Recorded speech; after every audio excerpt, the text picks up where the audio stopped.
Mayong aga mga madam. Ayan ang inyong madam ay nagbabalot na ng regalo dahil nga may time pa siya.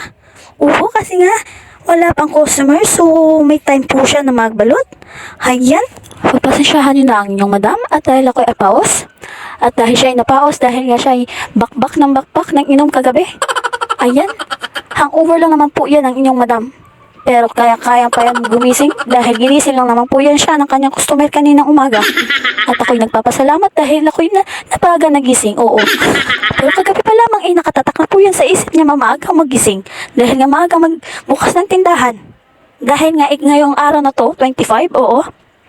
Araw po ng mga binyagan ng mga bata. So kailangan nila ng mga regalo, oo. Nagpapabalot po sila. Ayan, kagabi nga halos nagsarado na po ako. Pero may nagpapahabol pa rin at nagbukas pa rin ang inyong madam. Grabing lakas talaga. Oo, kanya ng power ng inyong madam, oo. Basta may kita ang inyong madam, kayang-kaya po yan. Kahit mahirap magbukas ng tindahan, kayang-kaya niya po yan. Oo, kahit wala nang pahinga ang inyong madam, kahit sa gabi na lang po yan. Oo, kayang-kaya po yan. Oo. Kahit na may sama pa yan ang loob ang inyong madam, push niya pa rin yan. Oo. Kaya niya pa rin i-reserve. Ay, hindi gali. Kaya niya pa rin i-serve lahat ng inyong gustong request. Oo. So, ayan na nga. Balik tayo dito sa ating regalo. Oo. Nagbabalot po ako ng regalo dyan para sa mga bata. At dahil na rin na nasakit na lalamunan ko. At syempre dahil nga nagpadala din ang ating kapatid, so dagdagan din natin ng regalo. Oo. At kailangan din natin mag-share ng blessings kahit sa mga bata na lang. Kasi hindi naman talaga totaling malaki yung kinikita mo dito ngayon. Pero kahit papaano, mag-share tayo ng blessings para sa mga bata. Oo. So, thank you Lord.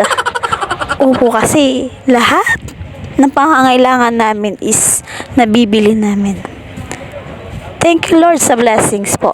Thank you so much din po sa lahat ng mga customer ko, sa mga walang sawang pumunta sa tindahan ko para bilihin yung mga pangangailangan nila na kahit papano nandito po sa tindahan ko. So thank you sa mga taong yun na hindi tumitigil para bumili sa tindahan ko. Thank you Lord. Thank you so much sa blessings.